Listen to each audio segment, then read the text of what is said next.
오늘도 이 눈을 뚫고 이 미끄러운 길을 뚫고 또 이렇게 말씀을 사모함으로 나오신 우리 모든 성도님들 안에 하나님께서 말씀을 통하여서 또 깨닫게 해주시고 그 말씀을 통하여 또 함께 같이 이 시간 기도할 때 그 기도를 통해 하나님께서 우리의 부르짖음을 들으시고 응답하여 주실 줄로 믿습니다. 네, 오늘도 그 하나님을 기대하며 함께 말씀을 나누기를 원합니다. 저의 유년 시절에 초등학교 때겠죠. 유년 시절에 부모님께서 항상 강조하셨던 것이 있습니다. 그것이 뭐였냐면 이런 거였거든요. 항상 보시면 교회에 가기 전에 특별히 교회의 어른들을 보면 꼭 인사해라. 예의 바르게 행동해라.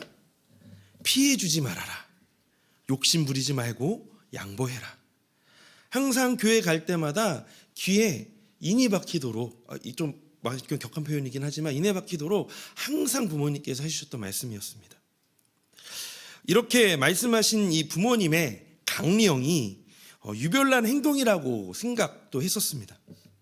그래도 하지 않으면 부모님의 심판이 임하기에 이 반강제적인 순종을 했었지만 시간이 지나 이 부모님이 왜 이렇게 말씀하셨는지 이해할 수 있었습니다. 저에게 사실 이제 그렇게 하지 않으면 꼭 이렇게 얘기하셨거든요. 집에 가서 보자. 그러면 집에 가서 이제 꼭 혼났었는데 저에게 이 매를 들어서까지 이렇게 강력하게 말씀하시고 행동하게 하셨던 것은 아주 작은 부분이었겠지만, 아주 기본적인 그런 행동이었겠지만 저희 부모님이 지키고자 하셨던, 그리고 전해주고 싶었던 그리스도인으로서의 본분이었던 것 같습니다.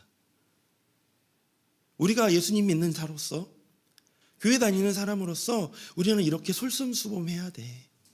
저한테 이런 것들을 가르쳐 주셨다라고 커서 알게 되었습니다. 오늘 함께 읽은 이 본문은 이 인생의 헛됨과 어리석음의 비참함을 계속 강조해온 이 전도자의 설교의 결론에 해당이 되어집니다.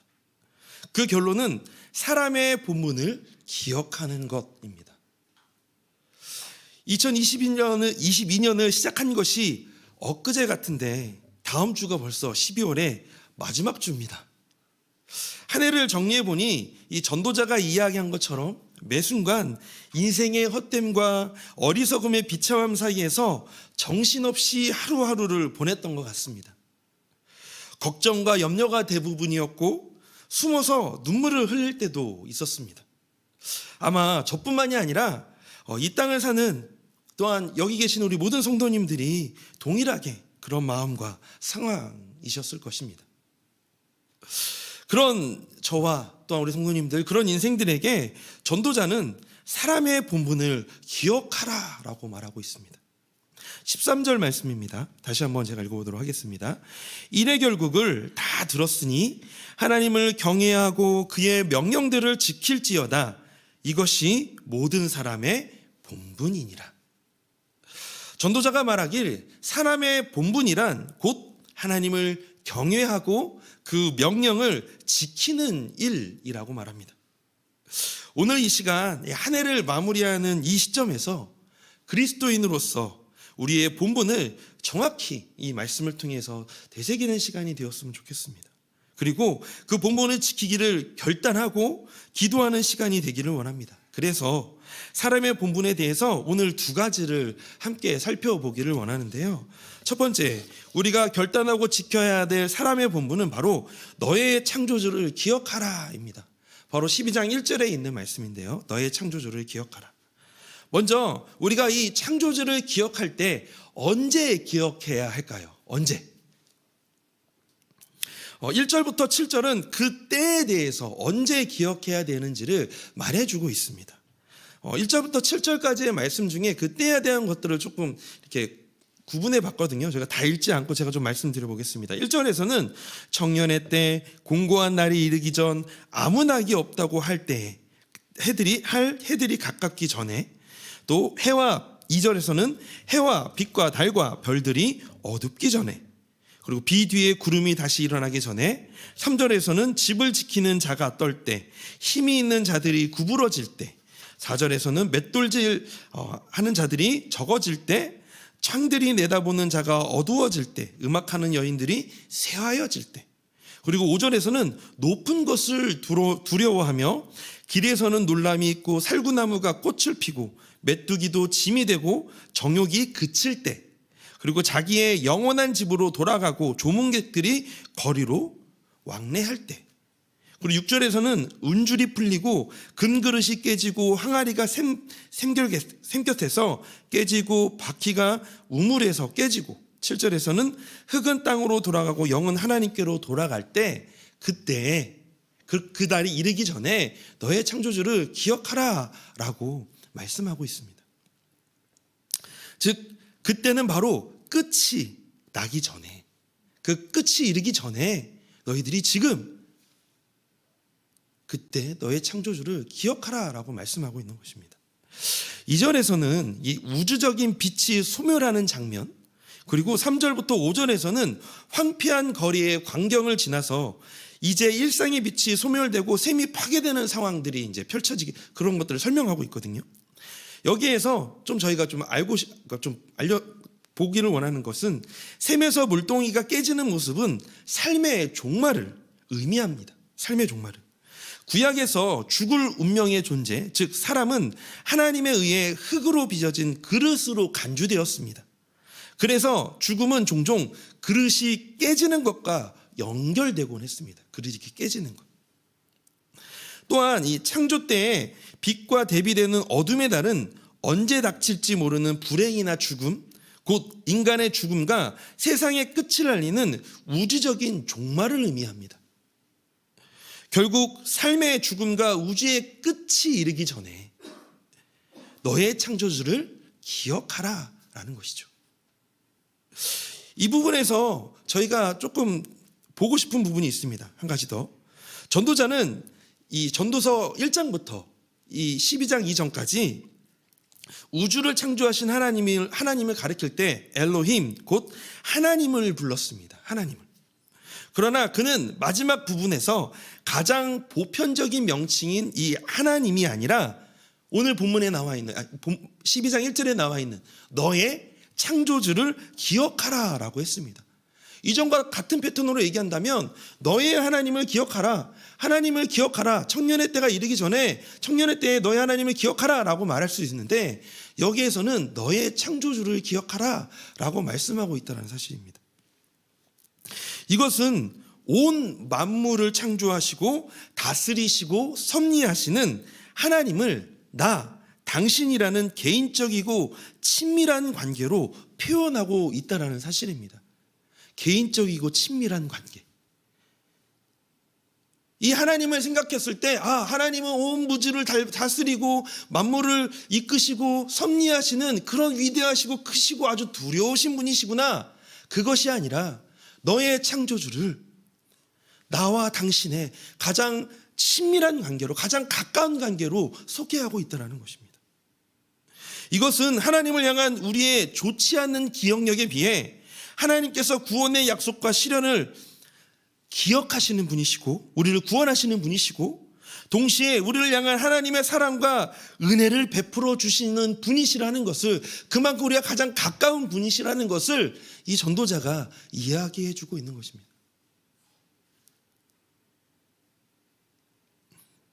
우리는 오늘이라는 하루를 당연한 것처럼 살아갑니다. 그리고 그렇게 생각합니다. 당연히 내일 해가 뜰 것이고, 당연히 난 내일 출근할 것이고, 사람을 만날 것이고, 당연히 2023년을 맞이할 것이고, 당연히 인생을 살 것이라고 생각합니다. 그러다 보니 우리가 생각하길 삶의 여유가 있을 때 하나님을 기억하려고 하는 경향이 있습니다. 예를 들어 학생들은 수능이 끝나고 시험 끝나고 학교 가, 시험 끝나고 교회 가, 이렇게 얘기할 때도 있죠. 취업하고 취업을 하고 나면 그때 신앙생활 잘하겠습니다. 결혼하고 나면 그때 좀 가볼게요.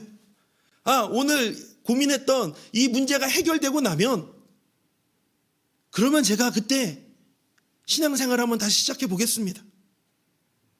이렇듯 삶의 여유가 있을 때 하나님을 기억하려고 하는 경향이 있습니다. 아마도 어쩌면 이 하나님을 막연하게 온 우주, 그래, 하나님이 그 우주를 창조하시는 분이시지, 그냥 막연하게 우리가 생각하고 있지는 않았을까요? 그런데 오늘 이 본문에서 그 끝날 때가 있고 그 종말이 있고 하나님이 우리와 가장 가까운 분이시고 이 두 가지를 놓고 우리가 봤을 때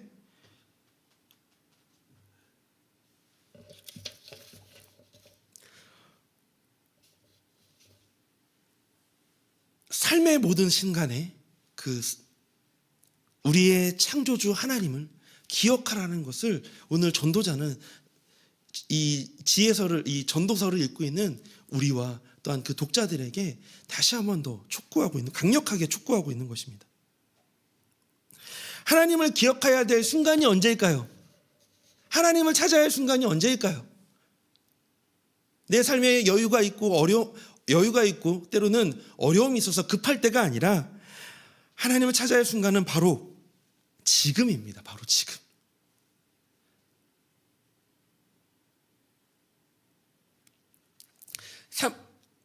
전도서 12장 1절에 보면 청년의 때라고 이렇게 나오는 말씀이 나오잖아요. 저는 이 청년의 때를 생각했을 때 그냥 젊었을 때, 우리 청년들 할 때 항상 이 말씀을 많이 해주시곤 하는데, 젊었을 때가 아니라 우리가 예배를 드릴 수 있을 때, 우리가 걸어서 이 예배당에 나와서 예배할 수 있을 때, 우리가 그 성경을 읽을 수 있을 만한 그런 글씨를 볼 수 있을 때, 책장을 넘길 수 있을 때, 노래할 수 있을 때,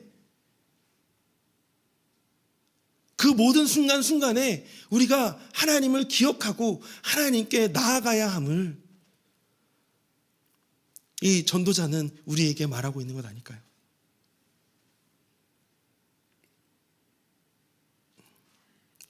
우리가 그렇게 지금 오늘 이 순간 그 하나님을 찾아갈 때 그분으로 인하여 우리의 슬픔이 기쁨으로, 우리의 탄식이 노래로 변화되어질 것입니다.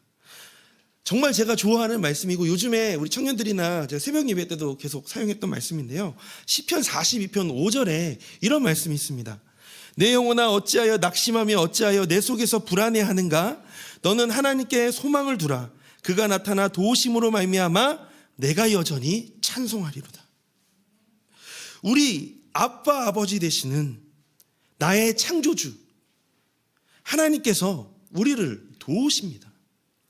그렇기 때문에 올 한 해를 결산하며 우리가 누려왔던 모든 순간이 당연한 것이 아니라 하나님의 은혜였고 선물이었음에 감사하는 또한 우리 이 연말이 되었으면 좋겠습니다.